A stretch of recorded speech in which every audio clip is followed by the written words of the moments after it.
প্রিয় দর্শক, শুরু করছি এটিএন বাংলার সরাসরি সম্প্রচারিত আলোচনা অনুষ্ঠান মুক্তমত। সমসাময়িক প্রেক্ষাপট নিয়ে আমরা কথা বলবো, তবে আজকে মূলত আমরা গুরুত্ব দিয়ে আলোচনা করবার চেষ্টা করব যে পরবর্তী ইসি কীরকম হচ্ছে এবং নির্বাচন ব্যবস্থাপনা কীরকম হবে সেটি নিয়ে আমরা মূলত কথা বলবো। তবে সেই কারণের জন্য আজকে স্টুডিওতে আমরা যে দুজন অতিথিকে পেয়েছি তাদের সাথে সর্বপ্রথমে আপনাদের পরিচয় করে দিই। আমাদের সাথে অতিথি হিসাবে রয়েছেন বাংলাদেশ ফেডারেল সাংবাদিক ইউনিয়নের সাবেক সভাপতি সিনিয়র সাংবাদিক মঞ্জুরুল হাসান বুলবুল রয়েছেন আমাদের সাথে রয়েছেন দিনকালের সম্পাদক আরেকজন সিনিয়র সাংবাদিক ডক্টর রিজওয়ান সিদ্দিকী আমাদের সাথে রয়েছেন।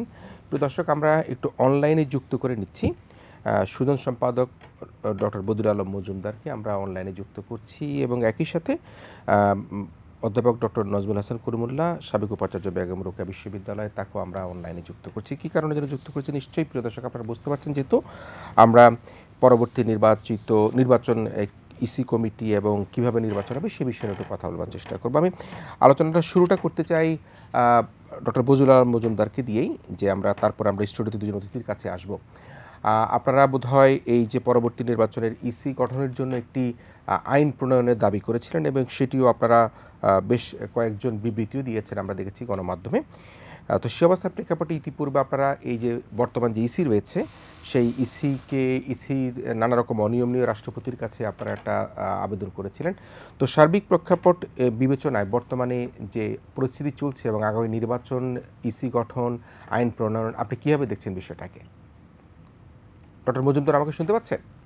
হ্যাঁ, আমি শুনতে পাচ্ছি। অনেক ধন্যবাদ। আমি যশোর থেকে জয়েন করেছি। আচ্ছা, আমার লাইনটা কতটুকু স্টেবল আমি নিশ্চিত নই, তবু আমি বলছি যে আমাদের সংবিধানে সুস্পষ্ট নির্দেশনা আছে, আইনের বিধানাবলীর সাপেক্ষে নির্বাচন কমিশনের নিয়োগ হবে। গত 50 বছর এটা নিয়োগ দেওয়া হয়নি, এই আইন করা হয়নি।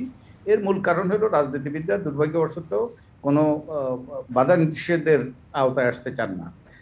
যদি আইন করা হয় তাহলে কিছু কিছু বিধিনিষেধ আরোপিত হবে, কিছু কিছু তারা যা ইচ্ছা তা করতে পারবেন না। যেমন কারা নির্বাচন কমিশনে নিয়োগ পাওয়ার যোগ্য হবেন সেটা সুস্পষ্ট থাকবে, একটা স্বচ্ছ প্রক্রিয়া থাকবে আইন যদি করা হয়।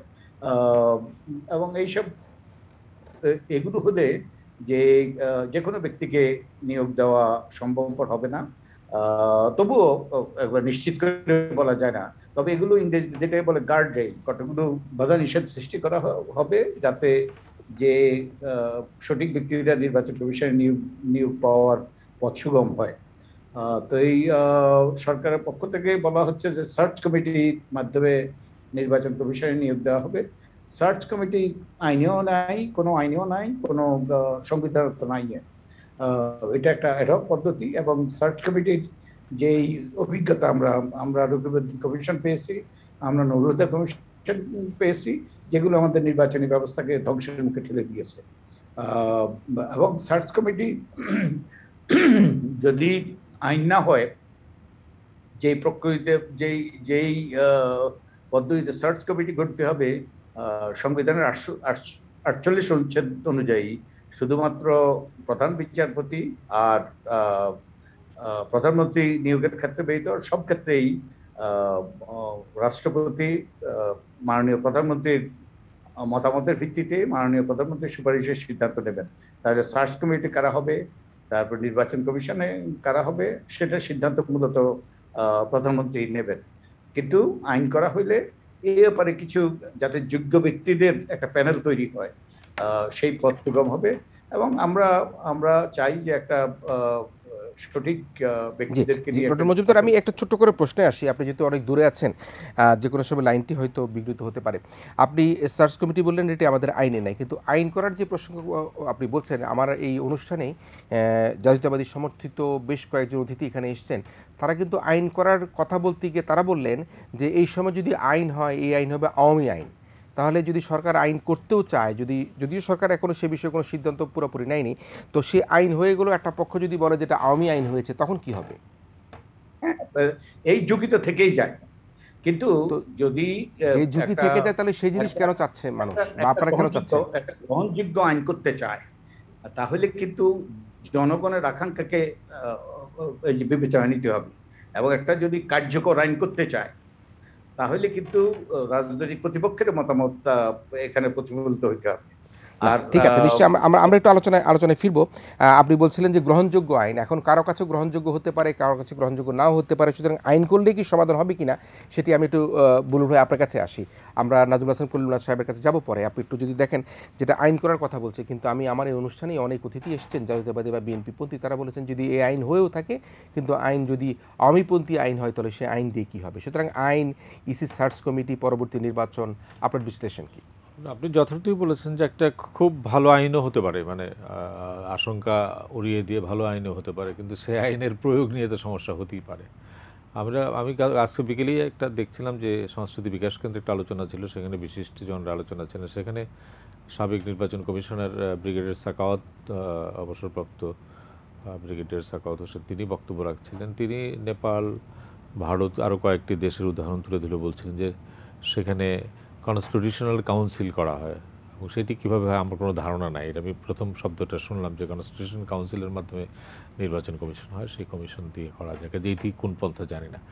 আমার বক্তব্যটি হলো যে আমরা তো একটা ধাপে গিয়েছি, যেমন বদিউল্লাহ মজুমদার সাহেব নিশ্চয়ই স্মরণে রাখতে পারেন যে একসময় কিন্তু আমরা আলোচনা করতাম যে নির্বাচন কমিশনকে প্রধানমন্ত্রী সচিবালয় থেকে পৃথক করতে হবে। একসময় কিন্তু নির্বাচন কমিশন ছিল প্রধানমন্ত্রী সচিবালয়, সমস্ত টাকা বরাদ্দ যেত প্রধানমন্ত্রী সচিবালয় এবং প্রধানমন্ত্রী সচিবালয়ে বরাদ্দ দিত। তো তখন আমরা বলতাম যে এটা তো একরকম নিয়ন্ত্রণমূলক একটি প্রতিষ্ঠান, যেটাকে স্বাধীন করা হোক এবং নির্বাচন কমিশন স্বাধীন হোক, নির্বাচন কমিশনের সমস্ত কিছু, যেমন এখনও দাবি আছে যে নির্বাচন কমিশন তার স্থায়ী নির্বাচন কর্মী নিয়োগ করুক।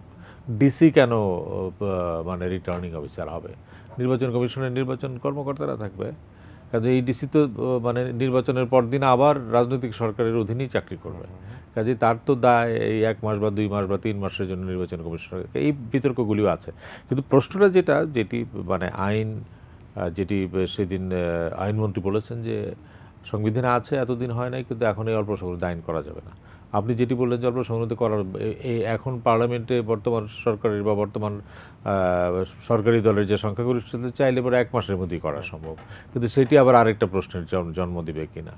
কিন্তু প্রশ্ন সবার উদ্বেগের এবং আলোচনার মূল কারণটি হচ্ছে, কোনটা ভালো আমি জানি না, উদ্বেগের কারণটি হচ্ছে যে আমাদের নানা তিক্ত অভিজ্ঞতার মধ্য দিয়ে আমাদেরকে একটা ভালো নির্বাচনের দিকে যেতে হবে।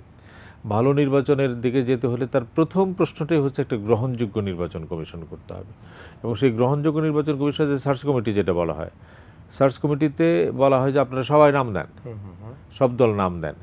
নাম দেওয়ার সাথে সাথে কিন্তু আমি ধরে বলি এ হচ্ছে আওয়ামী লীগের, বি হচ্ছে বিএনপি, জে হচ্ছে জামাত ইসলামের। যেমন এখন যিনি প্রধান নির্বাচন কমিশন, তিনি কিন্তু আওয়ামী লীগের নমিনি না, তিনি 14 দলীয় ভোগজোট তরিকত ফেডারেশনের প্রতিনিধি ছিলেন। মাহবুব তালুকদারকে বলা হয় যে তার নাম বিএনপির দিক থেকে গেছে, যার ফলে এটাও যে খুব নিরপেক্ষ একটা নির্বাচন কমিশন। আপনি বলতে পারেন যে বহুদলীয়, আওয়ামীপন্থী নিরপেক্ষ বা বিএনপিপন্থী নিরপেক্ষ এরকম, কিন্তু শুরুতেই কিন্তু আমরা তাহলে ওইখানে একটা একেবারে মানে একমাত্র হুদা কমিশনের সময় আমরা দেখেছি যে তুলনামূলকভাবে একীভূতভাবে তারা সমস্ত কাজ করার চেষ্টা করেছেন। এখন আপনি প্রতিদিন কয়েকদিন পরে পরে দেখেন যে কবিতা খানম একরকম কথা বলছেন, মাহবুব তালুকদার একরকম কথা বলছেন, প্রধান নির্বাচন কমিশনার একরকম কথা বলছেন, সচিব একরকম কথা বলছেন। কে কার মানে ইন এ বডি, একটা কনস্টিটিউশনাল প্রতিষ্ঠান তো ইন এ বডি একসঙ্গে কাজ করতে হবে। কারণ সুপ্রিম কোর্ট যদি নানা দিক থেকে এক এক বিচারপতি যদি এক এক রকম আচরণ করে তাহলে তো হবে না।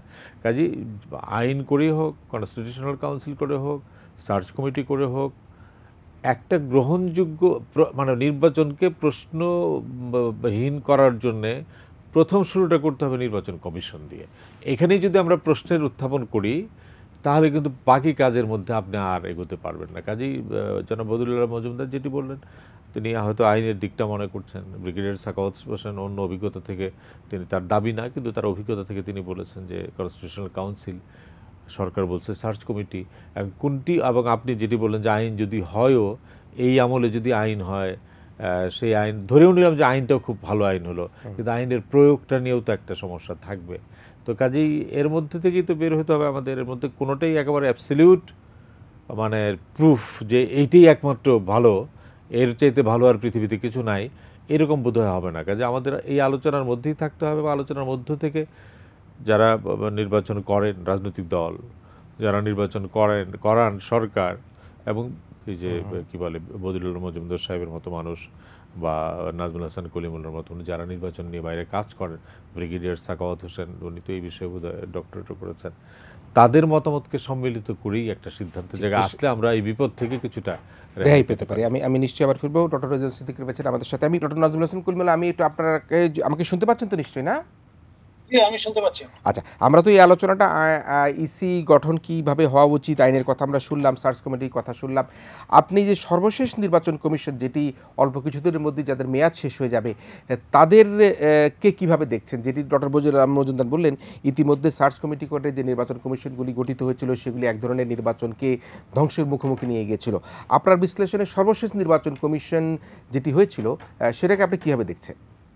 ধন্যবাদ। আমি সর্বশেষ যে নির্বাচন কমিশনটি গঠিত হয়েছে, যেখানে আপনার লোন ডিসেন্ট ভয়েস যেটা আমরা পাচ্ছি, সেটা মাহবুব তালুকদারের কাছ থেকে, বাকি চারজন একমত পোষণ করেছেন অধিকাংশ ক্ষেত্রে।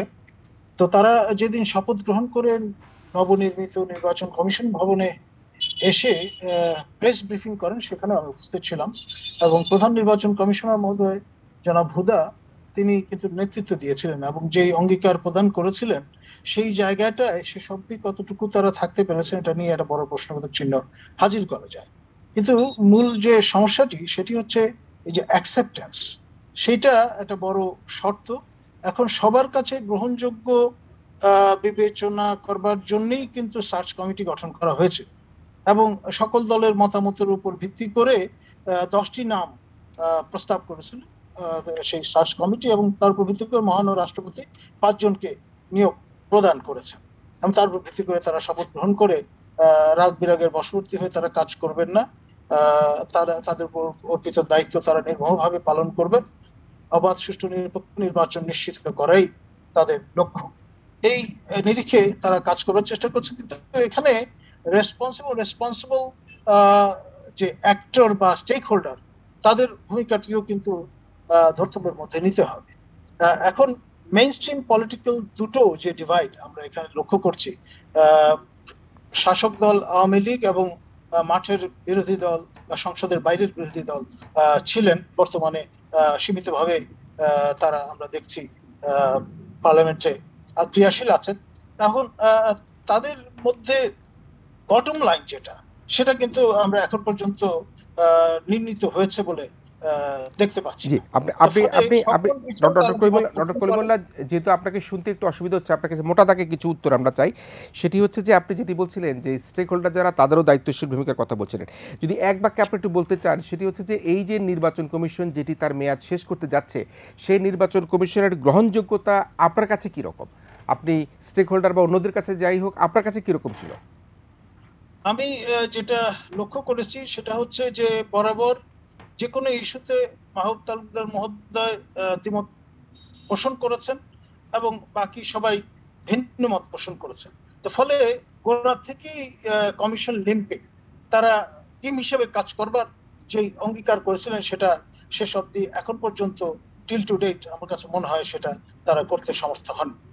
মানে সর্বশেষ যে নির্বাচনগুলি হয়ে গেল এই নির্বাচন কমিশনের আন্ডারে অধীনে, সেগুলো কীরকম ছিল? সেগুলো কি আপনার কাছে কেমন মনে হয়েছে? কোয়ালিটি নিয়ে বিভিন্ন রকমের প্রশ্ন মাহবুব তালুকদার মহোদয় যেমন ফ্রম ইনসাইড হাজির করেছেন, বাইরে থেকেও আমি যে প্রধান যে ডিভাইড, আমাদের পলিটিক্যাল ডিভাইড, সেখানের মূল যে প্রতিনিধিত্ব করে থাকেন বাংলাদেশ জাতীয়তাবাদী দল, তাদের পক্ষ থেকে একটা সময় পর্যন্ত তারা স্থানীয় সরকারের নির্বাচনগুলোতে পার্টিসিপেট করেছেন। তো সর্বশেষ যে অবস্থানটি, তারা কিন্তু সেখান থেকে সরে এসছেন।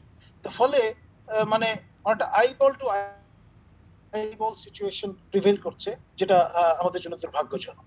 জি জি, আপনি একটু দয়া করে আমাদের সাথে থাকবেন, দেখি আপনাকে আমরা কতক্ষণ কানেক্ট রাখতে পারি। আমি ডক্টর রেজাউল সিদ্দিকী, আপনি শুনছিলেন এবং আপনি বিশ্লেষণ করেন, পত্রপত্রিকায় লিখেন এবং নিজেও একটা পত্রিকা সম্পাদনার সাথে যুক্ত রয়েছেন। এই যে আমরা মত দ্বিমত ভিন্ন মত নানা রকমভাবে পাচ্ছি, এই সর্বশেষ নির্বাচন কমিশনকে কিভাবে দেখছেন? এবং যেটি সার্চ কমিটির কথা আমাদের ডক্টর মজুমদার যেটি বললেন, যে সেটি আসলে কতখানি গ্রহণযোগ্যতা অর্জন করতে পেরেছে এই গত কয়েক বছরে, গত 2-3 বারের মেয়াদে। তো সেই অবস্থার প্রেক্ষাপটে আপনি পরবর্তী ইসি কিভাবে গঠন করলে মনে করেন একটা সুষ্ঠু নির্বাচন হতে পারে বলে মনে করেন আপনি? সর্বশেষ নির্বাচন কমিশন যেটা, সেটা এ পর্যন্ত যত নির্বাচন, উপনির্বাচন, স্থানীয় সরকার নির্বাচন করেছে তার কোনোটিই সুষ্ঠু হয়নি। এবং এখন দেখেন একটা নিউজ হয়েছে কালকের কাগজে, যে একজন লোক জামানত হারিয়েছে কিন্তু সেই জিতেছে, মানে জিতেছে সে, কিন্তু সে জামানত হারিয়েছে, মানে প্রদত্ত ভোটের 1/8 না পেলে তার জামানত চলে যায়। অত লোক ভোটই দেয় না, সে তার ভোট পাওয়া উচিত ধরেন 3000, সে ভোট পেয়েছে 800, তো নিয়ম অনুযায়ী তার জামানত বাজেয়াপ্ত হয়ে গেছে, অথচ সে সর্বোচ্চ ভোট পেয়েছে, মানে সে নির্বাচিত হয়েছে। ভোটটাকে কোন আস্থা করে নিক্ষেপ করেছে সর্বশেষ নির্বাচন কমিশন, এটা নিয়ে করেন। ভোট আমার শৈশব থেকে এ পর্যন্ত, আমি 14 সালের আগ পর্যন্ত আমরা উৎসব দেখেছি। ভোট মানে একটা উৎসব, সাধারণ মানুষের মধ্যে একটা উৎসব। দাঁড় করিয়ে দিলেন আওয়ামী লীগ, একটা নৌকা মার্কা দিয়ে দিলেন, এবং আশপাশে যাতে কেউ দাঁড়াতে না পারে তা নিয়ে অবিরাম খোনাখুনি হচ্ছে। তো এও আওয়ামী লীগ যে কেন্দ্রের কথা আমি বললাম যে জামানত হারিয়ে ইলেক্টেড হয়েছে, সেখানে 21 জন প্রার্থী, 20 জন আওয়ামী লীগার। তো মানে পরিস্থিতিটা কি, নিজেরা কামড়াকামড়ি করে হচ্ছে। তো এখন আপনি এই জায়গায় ইলেকশনটাকে নিয়ে গেলেন কেন?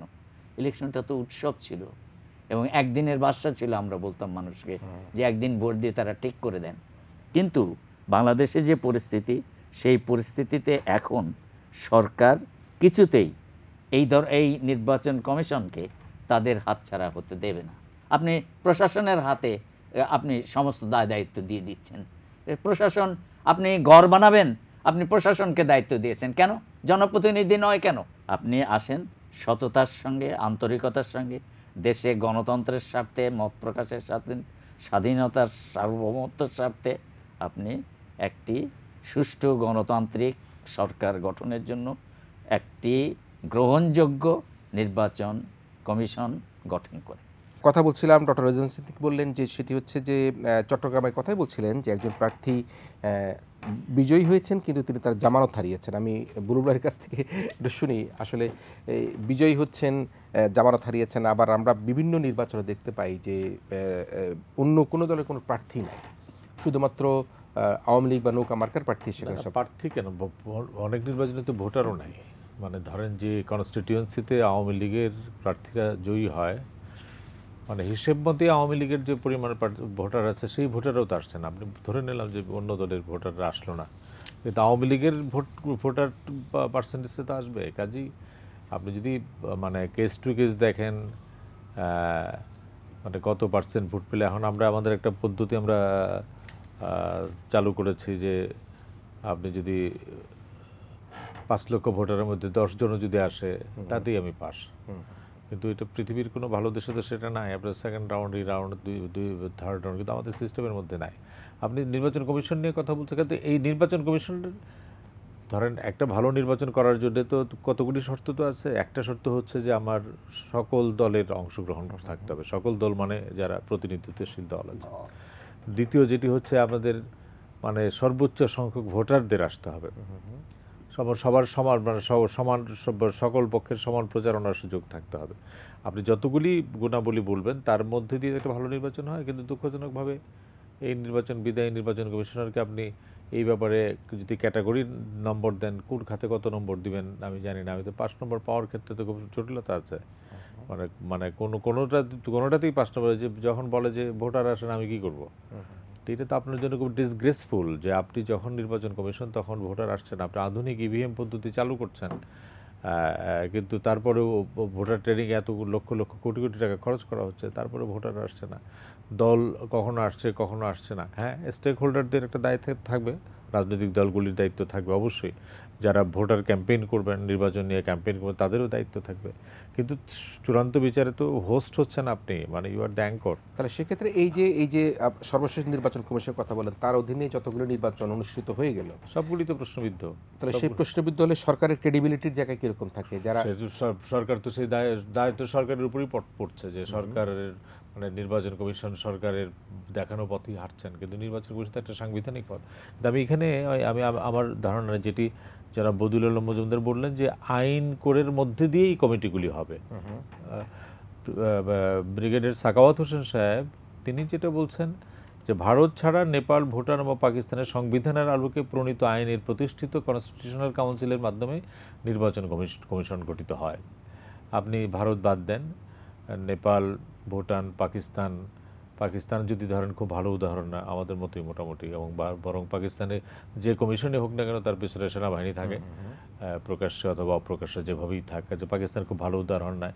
সেখানে তিনি আর একটা উদাহরণ দিচ্ছেন যেখানে আপনার আশঙ্কাটা, সেই জন্য আমি পড়তেছি যে ভুটানেও সব সাংবিধানিক পদের নিয়োগ প্রক্রিয়া সংবিধানের আওতাধীন আইনের মাধ্যমে পরিচালিত হয়। এই সাংবিধানিক পদের মধ্যে নির্বাচন কমিশনের অন্যতম। আইন আছে ভুটানে এবং আইন দিয়েই নির্বাচন কমিশন হয়। এবং কীভাবে হয় দেখেন আপনি, এইসব পদে নির্বাচনের জন্য একটি পর্ষদ আছে, মানে আইনেই আছে বলে, যেটা যেন বদিউল মজুমদার বললেন যে আইনি পর্ষদ করার বিধান আছে। পর্ষদে উচ্চ কক্ষ ন্যাশনাল কাউন্সিলের সংসদের উচ্চ কক্ষ ন্যাশনাল কাউন্সিলের চেয়ারম্যান থাকে, মানে পর্ষদের নেতৃত্বে থাকবেন। তো ওদের একটা আপার হাউস আছে, আমাদের তো আপার হাউস নাই। তাহলে ধরে নেই আমাদের আপার হাউস নাই, আমাদের স্পিকার আছে। আমি আমার খেলা আলোচনার জন্য ধরে নেই, তাহলে আমাদের স্পিকার এরকম একটা আইন দ্বারা করলাম, আমরা আইন করে আমরা বললাম যে একটা কাউন্সিল হবে, সেই কাউন্সিলের মাধ্যমেই নির্বাচন কমিশন গঠিত হবে। তাহলে যেহেতু আমাদের আপার হাউস নাই, আমাদের মানে একটাই তো হাউস, আমাদের স্পিকার হবেন, ফাইন, এটা ভুটানের নয়। এবং আর কে কে থাকবেন এখানে?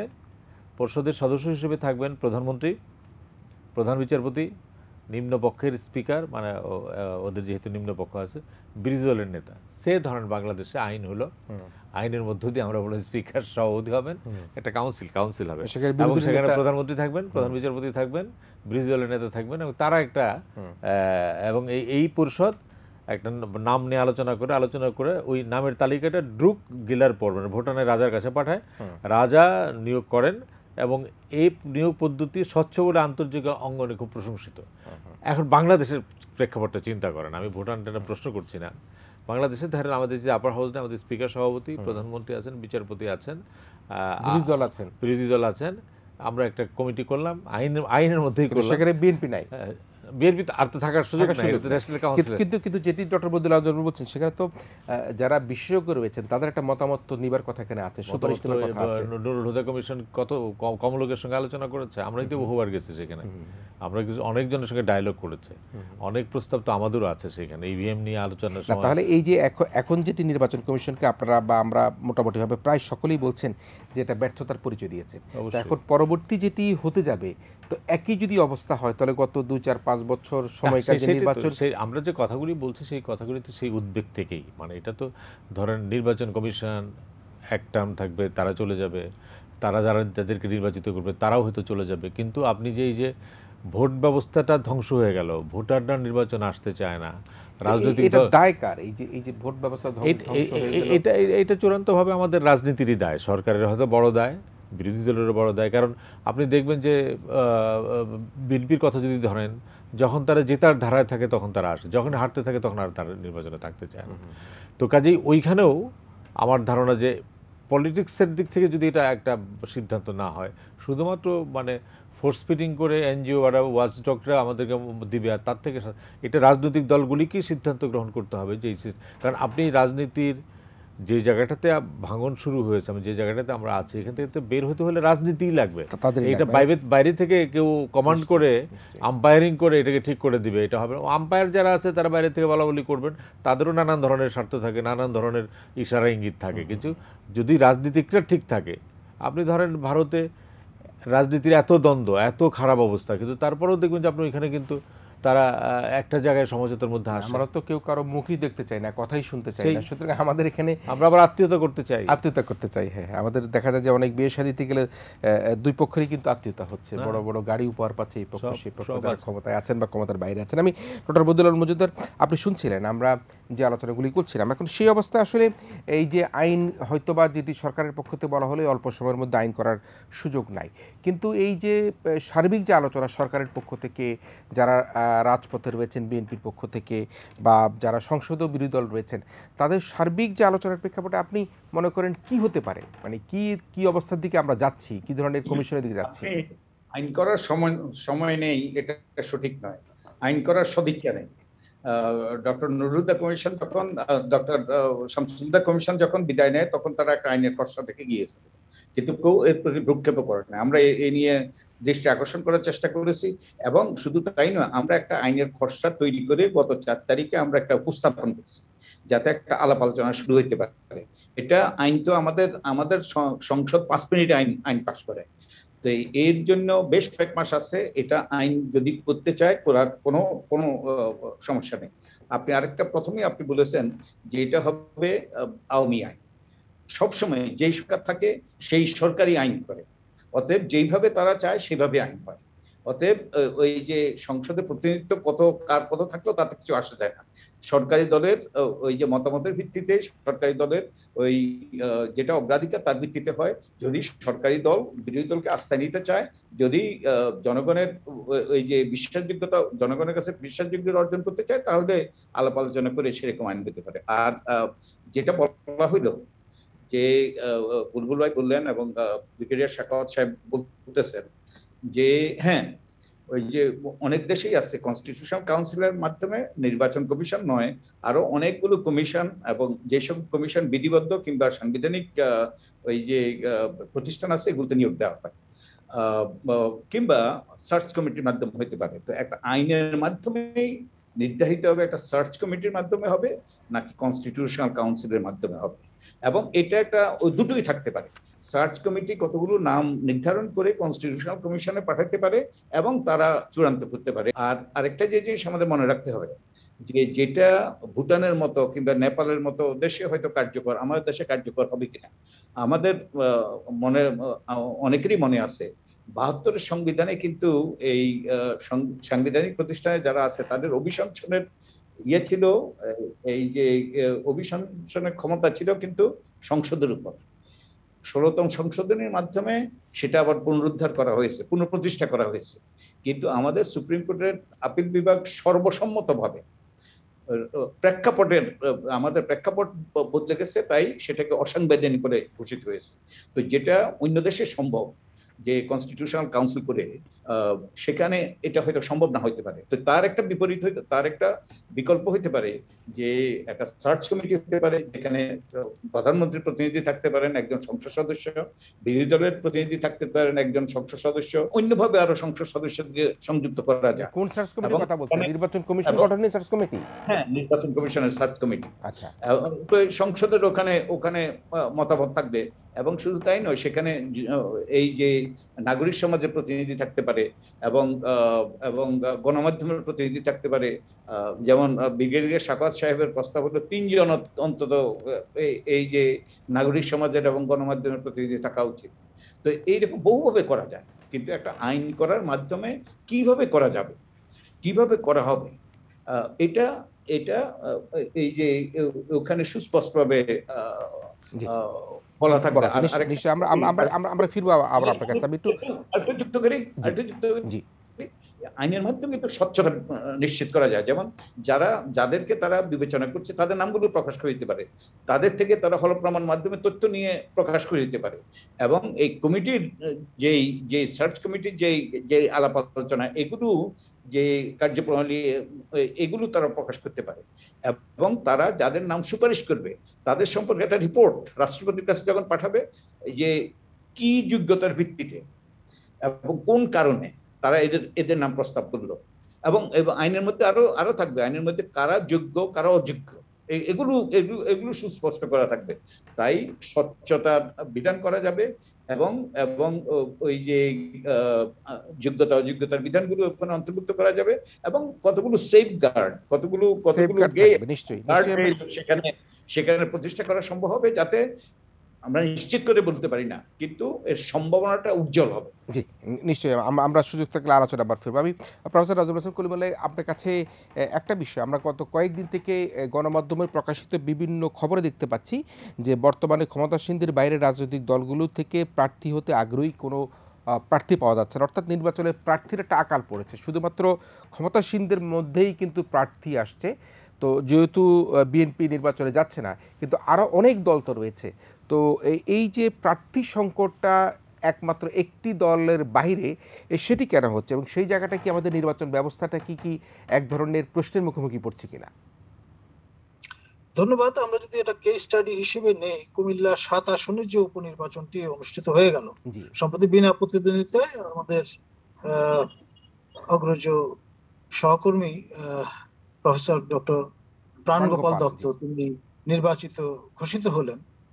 তার সঙ্গে যারা প্রার্থীতা প্রত্যাশী ছিলেন দলের পক্ষ থেকে, তারা সবাই উইথড্র করে নিয়েছিলেন।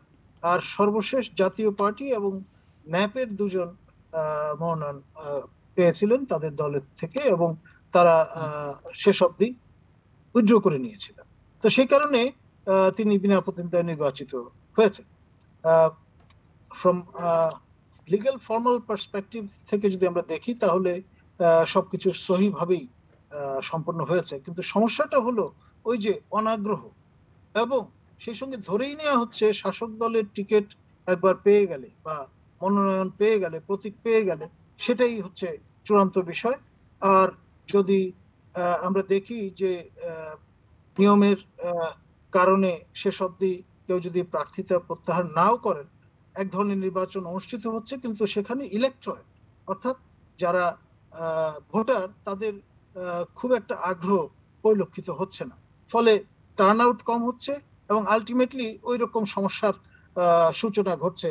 আপনার যে উদাহরণটি আপনি চট্টগ্রাম থেকে দিয়েছিলেন, জামানত বাজেয়াপ্ত হওয়ার, এবং এই ধরনের অবস্থা হিস্টোরিক্যালি ট্র্যাডিশনালি আমরা উপনির্বাচনগুলোর ক্ষেত্রে বরাবরই দেখেছি। কিন্তু এইরকম একটি অবস্থায় গিয়ে নিপতিত হবে সেটি আগে কিন্তু আমরা লক্ষ্য করি। জি জি নিশ্চয়ই আমরা একটা মোটা তাকে বুঝতে পারলাম। এটা আগে এই ধরনের পরিস্থিতি দেখা যায়নি, যেটি হচ্ছে যে কুমিল্লা 7 আসনের কথা বলেন, চট্টগ্রামের কথা ডক্টর রেজান সিদ্দিক বলেন। আমি ডক্টর রেজান সিদ্দিক আপনার কাছে একটা বিষয় আসি। দেখেন, বিএনপি কিন্তু বেশ গত 4-5 মাস আগ থেকে তারা মনে হচ্ছে নির্বাচন বোধহয় আগামী 3-4 মাস পরে খুব প্রস্তুতি তোড়জোড় শুরু করছেন, নানা নেতারা এসে কথা বলছেন, কিন্তু এখনও পর্যন্ত তারা অনড় থাকছেন যে নির্বাচনকালীন সরকার বলে, এটা তত্ত্বাবধায়ক সরকার বলে, এছাড়া তারা নির্বাচনে আসবে না। এখন আমাদের সংবিধানে তো সেই জায়গাটার মধ্যে কোনো রকম কোনো সুযোগ নেই, এটি তো মীমাংসিত বিষয়। তাহলে যদি এই অবস্থায় থাকে, তাহলে কি আবারও বিএনপি নির্বাচিত আসবে না, নাকি না তারা নতুন কোনো সিদ্ধান্ত গ্রহণ করবে বলে আপনার বিশ্লেষণ? আমার ধারণা যে তারা নির্বাচনে আসবে না। তার কিন্তু ইতিমধ্যেই এটা আলোচনা হলো যে, ধরেন আপনি বলছিলেন যে শুধু সরকারি দলের লোক ছাড়া, ধরেন বিএনপি আসলো না, বিএনপি ছাড়াও তো আরও অনেক দল আছে, ব্যক্তি আছে, কেউ কেন নির্বাচনে অংশগ্রহণ করতে চায় না, যেটা প্রার্থীর আকাল বা ভোটারের আকাল আপনি বলছেন। তো কেন চায় না? কারণ তারা জানে যে ছলে হোক, বলে হোক, কলে হোক, কৌশলে হোক, শক্তি প্রয়োগ করে হোক, মারধর করে হোক, যেভাবে হোক, যে আওয়ামী লীগের টিকিট পেয়েছে তাকে জেতানোই হবে, তিনি জিতবেনই। যেমন ধরেন প্রাণগোপালের আসনে জাতীয় পার্টির প্রার্থী ছিলেন, এবং না উড্র করার কারণে ওই প্রার্থীকে শোকজ করা হয়েছে। কেন? এর আগে দেখেন জাতীয় পার্টির নোমান ফেনী, তো নোমান উড্র করে গেছে পাপুলের জন্য, এবং পাপুলকে নমিনেট করেছে এখানে এইচটি ইমাম। তো তাহলে কি দাঁড়াচ্ছে কি? তো বলা হচ্ছে যে নোমান পয়সাকে এই পাপুলের জন্য আসন ছেড়ে দিয়েছেন।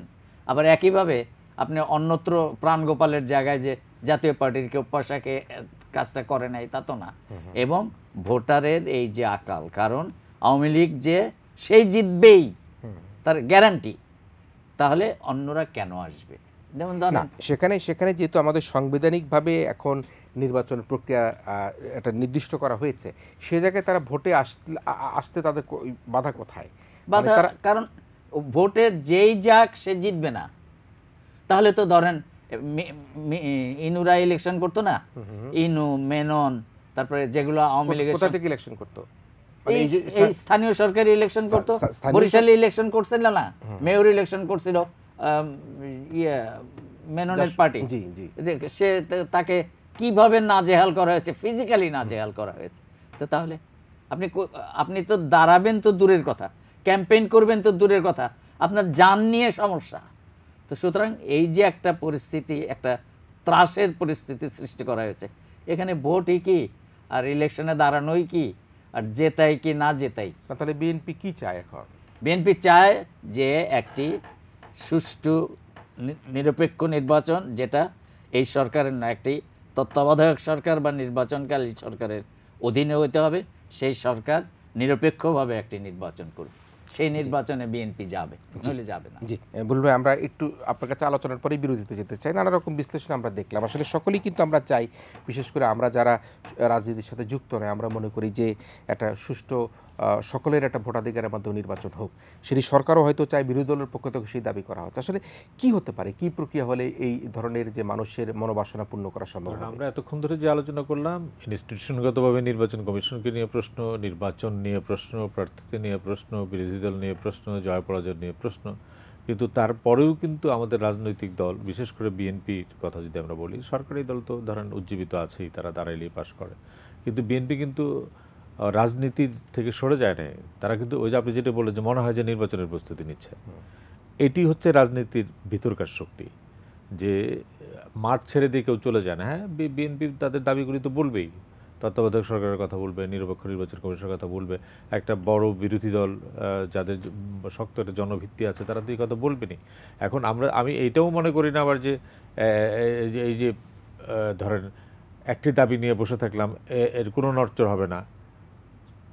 এটা পরিস্থিতি নির্ভর করবে। সিচুয়েশন যদি ধরেন বিএনপি মনে করে যে মাঠটা এমনভাবে তাদের দখলে যে কোনো ধরনের মেকানিজম কাজ করবে না, তখন দেখবেন যে তারা এই সিচুয়েশন চেঞ্জ হয়ে যাবে। মানে এটা অনেক সময় পরিস্থিতি তাদেরকে বাধ্য করে, কিন্তু রাজনৈতিক কৌশল হিসেবে তারা হয়তো এই দাবিগুলি রাখতেই হবে, তাদের এই কৌশলগুলি নিয়ে কথা বলতে হবে, কিন্তু তারা কিন্তু প্রস্তুতিহীন অবস্থায় নাই। আপনি দেখেন বিএনপি এতদিন পরে তারা তাদের কমিটিগুলির মিটিং করছে, তাদের পেশাজীবীদের সঙ্গে বৈঠক করছে, তাদের বিদেশে যে নেতা আছেন তার সঙ্গে প্রতিনিয়ত কথা বলছে। এটা কী লক্ষণ?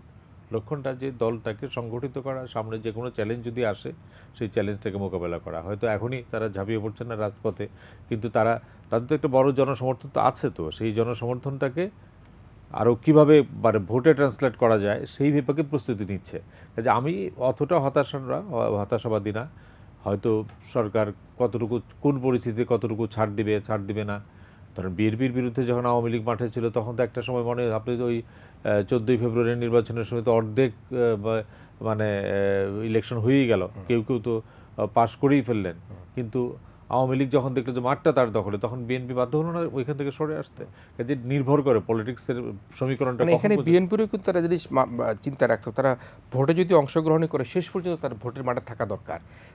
এইটা ধরেন আমরা এখান থেকে আলোচনা করতে পারবো, কিন্তু এক একটা দলের তো নিজস্ব কৌশল আছে, এবং সেই কৌশল যে সেই দলটা যারা পরিচালনা করেন তারা খুব ভালো বোঝেন। তাও কারণ মানে যিনি ড্রাইভিং সিটে বসেন তার গাড়িটি কোন সরু পথ দিয়ে পার হতে পারবে নাকি জাম করে যাবে, এটা কিন্তু চালকদের একটা বড় ভূমিকা থাকে। কাজেই আমার ধারণা যে এটি খুব ইতিবাচক আমি দেখছি। অনেকে মনে করেছিল যে বিএনপি মিছিল করতে পারে না, মিটিং করতে পারে না, এত শত শত মামলা, মানে জেল জুলুম, নেত্রী জেলখানায়, তারেক জিয়া লন্ডনে, তারা মরেই গেছে, কিন্তু আমি গত 1 মাস ধরে তো একটা উজ্জীবনী ভাব দেখছি। তো এই উজ্জীবনী ভাব কি তারা কি ক্ষমতায় চলে গেছে বা ক্ষমতায় চলে যাওয়ার কোনো সম্ভাবনা এখনই তারা দেখে নেই, কিন্তু তাদের ভিতরে একটা প্রস্তুতি আছে। এটা একটা রাজনীতির অন্ত। যারা পলিটিক্স করেন, রিয়েল পলিটিক্স করে না, যারা মানে রাজনীতিকে অন্যভাবে চিন্তা করে সেটা ভিন্ন কথা, কিন্তু যারা রাজনীতি করেই ক্ষমতায় যেতে চায় তার ভিতরে কিন্তু এই মানে দেখবেন যে একবার নির্বাচনে হারবে, 3 মাস খুব মন খারাপ করে থাকবে, আবার 3 মাস পরে সে দাঁড়িয়ে যাবে পরের ইলেকশন করার জন্য। গ্রামে বহু আপনি নেতা পাবেন এরকম, কেন্দ্রীয় নেতা না হয়তো, কিন্তু গ্রামে দেখবেন যে হারছে, আবার দিচ্ছে, আবার হারছে, আবার দিচ্ছে, কিন্তু সে কিন্তু মরে যায় না। তো কাজে আমি গত 1 মাস 2 মাসের মধ্যে বিএনপির ভিতরে এই উজ্জীবনীর শক্তিটা দেখছি, তারা একটু উজ্জীবিত মনে হচ্ছে, এবং এটি আমাদের রাজনীতির জন্য খুব ইতিবাচক, এটা আমার ধারণা। জি, আমি প্রফেসর নাজমুল হাসান কলিমুল্লাহ আপনাকে একদম শেষ 30 সেকেন্ডে শেষ করতে চাই, আপনাকে আমরা ছেড়ে দিব। জি, আপনার সব বিশ্লেষণ যদি সব শেষে করেন, কি চাই আমরা? ধন্যবাদ।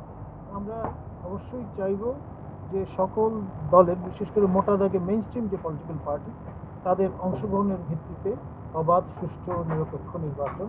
এবং আমাদের বুলবুল ভাই যে বক্তব্যটি রাখলেন তার সঙ্গে আমি সহমত পোষণ করছি। আসলে হতাশ হলে চলবে না, আমাদের সবাইকে ইতিবাচক, দায়িত্বশীল একটা চিন্তা নিয়েই সক্রিয় থাকতে হবে। ধন্যবাদ। জি জি, আমি ধন্যবাদ জানাচ্ছি আপনাকে। আমি ডক্টর বদিউল আলম মজুমদার, আপনি যদি একটু শেষ করেন আপনার শেষ বিশ্লেষণ দিয়ে। আমার যে আমরা যে সার্চ কমিটির মাধ্যমে যেভাবেই হোক, আইন করে হোক, একটা নির্বাচন কমিশন যদি সুষ্ঠু একটা নিরপেক্ষ নির্বাচন কমিশন গঠিত হইলেও, শক্তিশালী নির্বাচন কমিশন গঠিত হলেও যে সুষ্ঠু নিরপেক্ষ গ্রহণযোগ্য নির্বাচন হবে তা নিশ্চিত করে বলা যায় না। তার জন্য নির্ভর করে নির্বাচনকালীন সরকারের যে আচরণের উপর। তারা যদি নিরপেক্ষ, নির্বাচনকালীন সরকার মানে যে প্রশাসন, আইন শৃঙ্খলা রক্ষাকারী বাহিনী, তারা যদি নিরপেক্ষভাবে ওই আচরণ না করে, তাহলে সবচেয়ে শক্তিশালী নির্বাচন কমিশনের পক্ষে সুষ্ঠু নিরপেক্ষ নির্বাচন নিশ্চিত করার সম্ভব। পরিপার্শ্বিক সব পরিবেশ তৈরি করতে হবে, শুধু নির্বাচন কমিশন নয়। যদিও নির্বাচন কমিশনের হাতে একটা নিউক্লিয়ার অপশন আছে, তারা দরকার হলে নির্বাচন বাতিল করে দিতে পারে, নির্বাচন বন্ধ করে দিতে পারে, নির্বাচনী ফলাফল বাতিল করে দিতে পারে। সেই ক্ষমতা আছে, সেই ক্ষমতা কোনোদিন ব্যবহার করা হয় না। সেই ক্ষমতা ব্যবহার করা হলে অনেক অঘটনেই এড়ানো যেত।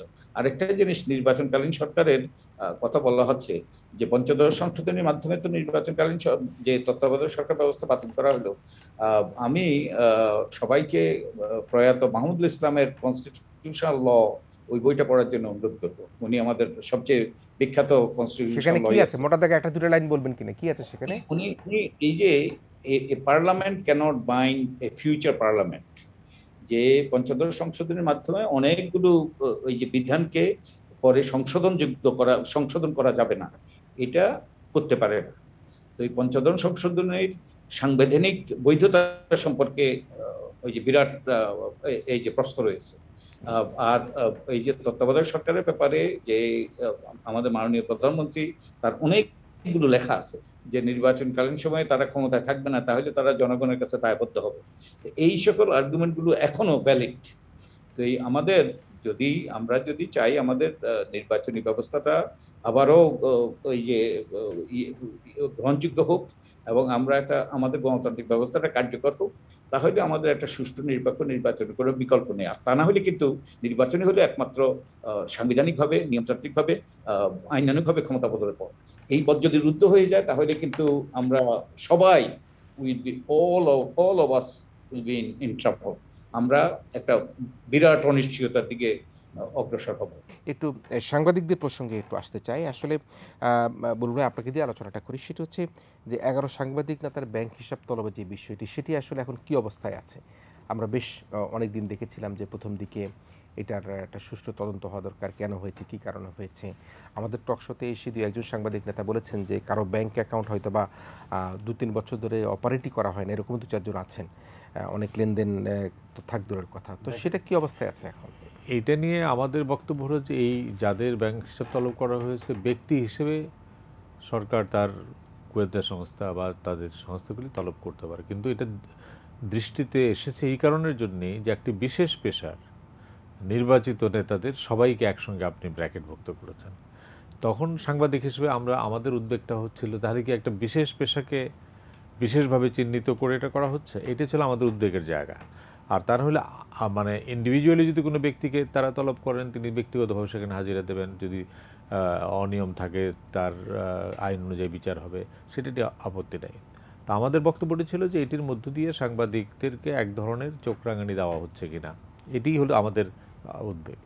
একটা কর্মসূচি দেওয়া হয়েছিল পরবর্তীকালে, মানে সাংবাদিকদের, আমরা তো আর এখন ফর্মাল নেতা না, যারা আনুষ্ঠানিক নেতা আছেন তারা দেখা করেছেন তথ্যমন্ত্রী, স্বরাষ্ট্রমন্ত্রীর সঙ্গে, তারা এক ধরনের আশ্বস্ত হয়েছেন। এবং তার একটা মিটিংয়ে গিয়েছিলাম, আমরা গিয়েছিলাম সাংবাদিক কমিউনিটির, মানে অনির্বাচিত মানুষ হিসেবে। আপনি যেভাবে প্রশ্ন করলেন, উদ্বেগ হিসেবেই গিয়েছিলাম, যেহেতু সাংবাদিকতা নানা বিষয় নিয়ে বিভিন্ন জায়গায় কথা বলি, কিন্তু এটা আমাদের কোনো প্রতিনিধি দল ছিল না, কারণ প্রতিনিধি দল বানানোর মতো আনুষ্ঠানিক কোনো কাঠামো আমাদের নাই। আমরা সিনিয়র সাংবাদিক হিসেবে এই উদ্বেগটা প্রকাশ করেছিলাম। তারপরে মন্ত্রীর আশ্বাস দিয়েছিলেন, আমরা স্বরাষ্ট্রমন্ত্রী মহোদয়ের সঙ্গে কথা বলেছিলাম, তথ্যমন্ত্রী মহোদয় বলেছিলাম, তারা বলেছিলেন কেউ জানেন না। এটা হলো আরেকটা উদ্বেগের কারণ, যে তথ্যমন্ত্রী মহোদয়কে আমরা জিজ্ঞেস করেছিলাম যে এটা তো আপনার কনস্টিটিউয়েন্সিতে যদি কেউ হাত দেয় তাহলে আপনাকে তো অন্তত জানতে হবে। তিনি বলছেন আমি জানি না। স্বরাষ্ট্রমন্ত্রী তখন দেশের বাইরে ছিলেন। তো যাই হোক, মানে যাদের নাম ছিল সেখানে, তারা সবাই আমাদের বিভিন্ন সংগঠনের নির্বাচিত নেতা, তারা মন্ত্রীদের সঙ্গে কথা বলেছেন এবং তারা তাদের আশ্বাসের প্রেক্ষিতে কি বলে এটা স্থগিত করেছিলেন আন্দোলন। তারা বলেছিলেন যে মাননীয় প্রধানমন্ত্রী দেশের বাইরে আছেন, উনি ফিরবেন, যেন ওবায়দুল কাদেরও তাই বলেছিলেন। তো এর মধ্যে আমি জানি যে আমাদের প্রেস ক্লাব তার প্রতিষ্ঠাবার্ষিকীর কর্মসূচি নিয়ে ব্যস্ত, বাংলাদেশ ফেডারেল সাংবাদিক ইউনিয়ন তার নির্বাচন নিয়ে ব্যস্ত, ঢাকার সাংবাদিক ইউনিয়ন তাদের এজিএম নিয়ে ব্যস্ততা গেল একটি অংশের, রিপোর্টার্স ইউনিটি তার নির্বাচন নিয়ে ব্যস্ত, কাজে তাদের অন্য ধরনের প্রায়োরিটির সামনে আছে। এইটি নিয়ে তারা সাংগঠনিকভাবে কোন পর্যায়ে আছে আমি জানি তারা না। টাইম ফ্রেম দিয়েছিল এতদিনের মধ্যে যদি কিছু না হয়, এবং এখানে আমাদের অনুষ্ঠানে ওই 23 তারিখের একটা কর্মসূচি ঘোষণা করেছিল, ওই কর্মসূচি প্রত্যাহার করার বেলায় আর কোনো টাইম ফ্রেম ছিল না, তারা অপেক্ষা করবেন এটা বলেছে। এটা কি মোটামুটি ভাবে এই কর্মসূচি? আমার কাছে কোনো সুনির্দিষ্ট তথ্য নাই, বা যারা হিসাব চাইলেন তারাও কোনো কিছু পেলেন কিনা তারাও কিন্তু আমরা জানি না। আমরাও খুব আশ্বস্ত হতে পারতাম যদি এর মধ্যে কোনো কারণ। অনেকেই বলেছেন যে আমার হিসাবে কি পাওয়া গিয়েছে সেটা পত্রিকায় প্রকাশ করার জন্য আমাদের অনুষ্ঠানে এসে বলেছে। আমরা বলতে পারি, কিন্তু সবারটা তো প্রকাশ করা হয় না যতক্ষণ আইনি প্রয়োগ করা না হয়। কারণ মানে এটা তো ধরেন আমরা সাংবাদিক বলে একসঙ্গে জানি, কিন্তু প্রতিদিনই নানা এখানে কি এমন হতে পারে যে এই যে 11 জন সাংবাদিকের কথা বলা হয়েছে, যে আসলে 11 জন সাংবাদিক নয়, বিশেষ কাউকে না কাউকে এখানে তাদের নজরদারি থাকার কারণের জন্য তারা এটা তদন্তকারী সংস্থা বলতে পারবো, আমি বলতে পারবো না। কারণ আপনি দেখবেন যে ব্যবসায়ীদেরও কিন্তু নানাভাবে নানা সময় দেওয়া হয়। এটা যখন তদন্ত শেষ হয়ে দুদকে মামলা হয় তখন আমরা জানতে পারি যে তার সম্পদের সঙ্গে আয়ের মিল নেই এরকম, কিন্তু এই সাংবাদিকদের সম্পর্কে এখন পর্যন্ত ওই রকম জায়গায় যায় নাই। কিন্তু এটা ওভারঅল আমি আবারও বলি যে আপনি যদি সাংবাদিকদের 11টি সংগঠন মানে সংগঠনগুলির 11 জন নেতাকে ধরেন, তাহলে আপনি বিএমএকে কেন ধরছেন না? বিএমএ নেতাদের কেন বলছেন কেন? আপনি পুলিশ অ্যাসোসিয়েশনের যারা নেতা আছে, কাস্টমস অ্যান্ড এক্সাইজ অ্যাসোসিয়েশনের নেতা আছে, বিসিএস প্রশাসন একাডেমির নেতা আছে, তাদের হিসাব চাচ্ছেন না কেন? আমাদের বক্তব্যটা সেইখানে, যদি আপনি পেশাজীবী নেতাই ধরেন, আমি পলিটিক্সের সঙ্গে যাচ্ছি না, পেশাজীবী নেতাই যদি ধরেন, তাহলে বলেন যে সাংবাদিকদের সমস্ত সংগঠন, বিসিএস প্রশাসন একাডেমি, প্রশাসন association, police association, customer excise association, BMA, তাহলে তো আমরা বলতে পারি যে সমস্ত পেশাজীবী সংগঠন সম্পর্কে আপনারা একটা শুদ্ধি অভিযান চালাচ্ছেন। সেটা যখন করেন নাই তখনই আমাদের আপত্তি যে তাহলে শুধুমাত্র সাংবাদিকদের নির্বাচিত নেতাদের সম্পর্কে কেন? এবং তারপরও খুব কাঁচা হাতের কাজ তখন কিছু আলোচনা হয়েছে, তারা যেমন বাংলাদেশ ফেডারেল সাংবাদিক ইউনিয়নের নামটাও সঠিকভাবে লিখতে পারেন না। এটা যে প্রকৃত নাম কি, একটা সরকারি বাংলাদেশ ব্যাংকের মতো রাষ্ট্রীয় একটা প্রতিষ্ঠান থেকে আসছে, এই সংগঠনের নামটা ঠিক মতো লিখতে পারেন না আপনি। তারপর আরও এরকম নানা ধরনের ত্রুটি বিচ্যুতি আছে। কাজে আমাদের প্রশ্নটা সেটা, আমরা কারো ব্যাংক হিসাব সরকার যদি তার আইন অনুযায়ী চাইতেই পারে, এটা ব্যক্তিগতভাবে। এই ইস্যুটা মোটামুটিভাবে সাংবাদিকদের কাছ থেকে এখন মোটামুটি তারা এটা নিয়ে, সাংবাদিকদের সব আন্দোলনে আপনি দেখবেন যে প্রায়োরিটি চেঞ্জ হয়ে যায়, মানে তাদের ক্ষোভটা এখন প্রশমিত হয়ে গিয়েছে। এটা আমি বলতে পারবো না। যারা নির্বাচিত নেতা, যারা ভিকটিম, তাদের কারণ তারাই কর্মসূচি ঘোষণা করেছিলেন। কর্মসূচি ঘোষণার সঙ্গে আবার আমরা সম্পর্কিত ছিলাম না যে কীভাবে কর্মসূচিটা হয়েছে। একাত্মতা ঘোষণা করেছিলেন। আমরাও এই কর্মসূচির সঙ্গে আমরা একাত্মতা ঘোষণা করি নাই। আমরা মানে যারা বাইরে থেকে গিয়েছিলাম এটা তারাই ঘোষণা করেছিলেন। এটা জাতীয় press club, BFUJ 2 group, DUJ 2 group না, ডিউজে 1 গ্রুপ, একটা ডিউজে যায় নাই, রিপোর্টার্স ইউনিটি, ডিআরইউ তারা ছিল। কাজে ওইখানেও একটু সমস্যা ছিল। কাজে এটা সেখানে একটা মতবিরোধ ছিল। হ্যাঁ, মানে কর্মসূচি নিয়ে একটু, কারণ ঢাকা সাংবাদিক ইউনিয়নের একটি অংশ তো যায় নাই, তারা প্রেস কনফারেন্সেও যায় নাই, কর্মসূচিতেও যায় নাই। বাংলাদেশ ফেডারেল সাংবাদিক ইউনিয়নের 2 অংশ ছিল, ডিআরইউ ছিল সেখানে, কিন্তু সাধারণভাবে সাংবাদিকদের সেন্টিমেন্ট কিন্তু ওইটা আমি যেটা বললাম যে আপনি পেশাজীবী সংগঠনগুলিকে যদি সবগুলিকে ধরেন কোনো অসুবিধা নেই, শুধু কেন সাংবাদিক সংগঠনগুলিকে আপনি সিঙ্গেল আউট করলেন, এটা একটা প্রশ্নের বিষয়। এটা দুই কারণে হতে পারে যে আসলেই আমাদের সাংবাদিকদের মধ্যে কোনো কিছু সমস্যা আছে, সেটা আমরা জানতে চাই। আরেকটা না হলে সাংবাদিকদের মধ্যে একটা চাপে রাখা, যে তোমাদের নির্বাচিত নেতাদেরকেই আমরা চাপের মধ্যে রাখতে পারি, আর যারা নির্বাচিত না তোমরা তো আরও খারাপ অবস্থায় আছো। জি, ডক্টর রঞ্জিত সিদ্দিকী, শেষ করতে চাই আপনি যে আলোচনা যদি যুক্ত করেন। এটা বুলবুল ঠিকই বলেছেন আপনি। যেমন ধরেন কেবল সাংবাদিক ইউনিয়নের নেতাদের এই যে টার্গেট করা হয়েছে, দেখেন আবার অদ্ভুত, তথ্যমন্ত্রী বলছেন উনি জানেন না, স্বরাষ্ট্রমন্ত্রী বলছেন যে এটা ঠিক হয় নাই, সাংবাদিক নেতাদের এইভাবে সম্পত্তির হিসাব চাওয়াটা ঠিক হয় নাই। তাহলে চাইলো কে? মানে বাংলাদেশ ব্যাংকে কে বলল? দুদক কাজটা করেছে তাও আমরা জানি না। তাহলে বাংলাদেশ ব্যাংকে কে বলল যে সাংবাদিক নেতাদের এদের সম্পত্তির হিসাব চাও? কিন্তু আপনি দেখেন কতগুলো ধারাবাহিকভাবে কিছু আইন হয়েছে যেগুলো সাংবাদিকের স্বার্থের বিরোধী, এবং সাংবাদিক ইউনিয়ন বরাবরই, যেমন ধরেন ডিজিটাল সিকিউরিটি অ্যাক্ট, সাংবাদিক ইউনিয়ন বরাবরই এর বিরোধিতা করে আসছে যে এর মাধ্যমে সাংবাদিকরা ভিকটিম হচ্ছে, সুতরাং এই আইন বাতিল করো, এটা বরাবরই বলে হচ্ছে। কিন্তু এই এই দাবি করার পরিপ্রেক্ষিতে কিনা সেটা আমি জানি না, যে তাহলে সাংবাদিকদের সম্পত্তির হিসাব চাইছে। তো এখন যুক্তি হিসাবে বলা হচ্ছে যে কোন সাংবাদিকের নাকি ব্যাংক অ্যাকাউন্টে আছে, ওই দালালির পয়সা আছে, মানে দালালি করে টাকা উপার্জন করছেন, মানে তদবির করে। তো তাহলে আপনি প্রকাশ করে দেন ঠিকই যে এই যে 11 জন, এই 11 জনের এই হলো তার ইনকাম আর এই হলো তার সম্পত্তির হিসাব, প্রকাশ করেন। তো প্রকাশ না করে আপনি ব্যাংক হিসাব তলব করলেন, অথচ কিছু বলছেন না। আর তার মানে এই 11 জন লোককে সামাজিকভাবে হেয় করার, অর্থাৎ গোটা সাংবাদিক সমাজকে সামাজিকভাবে হেয় করার একটা পদক্ষেপ গ্রহণ করেছে, এটা অনুচিত।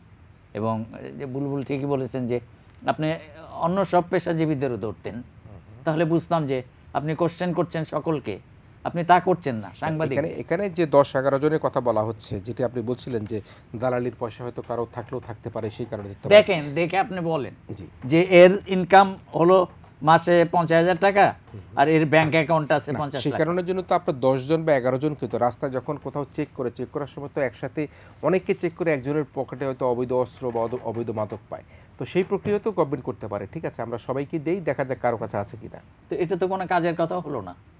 আপনি দেখেন, দেখে ধরে আপনি প্রকাশ করে দেন। ইতিমধ্যে প্রকাশ করলো না কেন সরকার যে মিস্টার এক্স তার অ্যাকাউন্টে এত টাকা আছে? অ্যাকচুয়ালি এটা এই নাম, এদের নামে এটা করার ফলে এরা কিন্তু সামাজিকভাবে হেয় প্রতিপন্ন হয়েছে। কারণ মানুষ মনে করতে পারে না জানি কত বানিয়েছে, তো তার অ্যাকাউন্টে হয়তো কোনো টাকাই নেই। ওই যে যেটা বললেন বুলবুল, যে অ্যাকাউন্ট হ্যান্ডেলই করে নাই 2-3 বছর, অ্যাকাউন্টে একটা আসছে। আমি বলছিলাম যে অনেকে হয়তো হ্যান্ডেলই করে নাই, হ্যান্ডেলই করে নাই। তো তারে আপনি কি চান তার কাছে? শেষ করতে চাই বুলবুল ভাই, যদি শেষ মন্তব্য করেন আমরা শেষ করতে চাই। এটাই আমরা ধরেন মানুষ যখন সাধারণ মানুষের যেগুলি পারসেপশন তৈরি হয়, তো ধারণা তৈরি হয় যে তাহলে আপনি সাংবাদিকদের ভয় দেখানোর জন্য বা সাংবাদিক সমাজে এই ব্যক্তি বিশেষকে হয়, এটা তো ঠিক না। একজন সাংবাদিক যদি তার নিজের মধ্যে নিষ্ঠা থাকে, সে ভয় পাবে কেন? না, আমি তো বলছি না সাংবাদিক সমাজ তো ভয় পায় না। আপনি পেশাজীবী অন্য কাউকে কিছু বলছেন না, আপনি যদি ইন্ডিভিজুয়ালি আমাকে বলেন আমি তো হিসাব দিতে বাধ্য। কিন্তু আপনি যদি এরকম খালি শুধু সাংবাদিকদের কাছে চান, তখন মানুষের মনে হয় যে কোনো না কোনো বিশেষ নির্বাচিত প্রতিনিধির কাছে যদি চাওয়া হয়, তখন সেটা ওইটাই তো মনে হয় গোটা কমিউনিটিকে, ওরা তো পার্সোনালি হিউমিলেটেড হয়েছে, কিন্তু গোটা কমিউনিটিতে বলা হয়েছে যে ও তোমাদের সব নেতারা। এবং আপনি যেটি শুরুতে বললেন যে আমরা তো কিছু করতেও পারলাম না, আমরা হিসাবও জানতে পারলাম না, আর কিছু করতেও পারলাম না। তাতে বলে যে তোদের শোক, তোদেরকে এই কথা বললো তাতেও তোমরা মানে বেইজ্জতি হলে, আর কিছু করতেও পারলে না তুমি তো আরও বেইজ্জতি, মানে তাহলে তোমাদের মধ্যে কোনো সমস্যা নিশ্চয়ই আছে। যতক্ষণ পর্যন্ত পরিষ্কার না হবে ততদিন পর্যন্ত এই অপবাদ আমাদেরকে বইই বেড়াতে হবে। নিশ্চয়ই আমি ধন্যবাদ জানাতে চাই আমাদের দুজন অতিথি, সিনিয়র সাংবাদিক মঞ্জুরুল হাসান বুলবুল এবং ডক্টর রেজাউল সিদ্দিকী, দুজনকে। প্রিয় দর্শক, আমরা আলোচনার শেষ প্রান্তে এসে যে সাংবাদিক এবং সরকারের যে অবস্থান সেটি নিয়ে কথা বলছিলাম। আসলে একে অপরের পরিপূরক, এবং আমরা মনে করি নিশ্চয়ই এই অবস্থাটার একটা নিরসন হবে, এবং সেই প্রত্যাশা করে আজকের মতো আমাদের মুক্তমত এখানেই শেষ করছি। প্রিয় দর্শক, আপনারা ভালো থাকবেন, সবাই মিলে ভীষণ ভালো থাকবেন।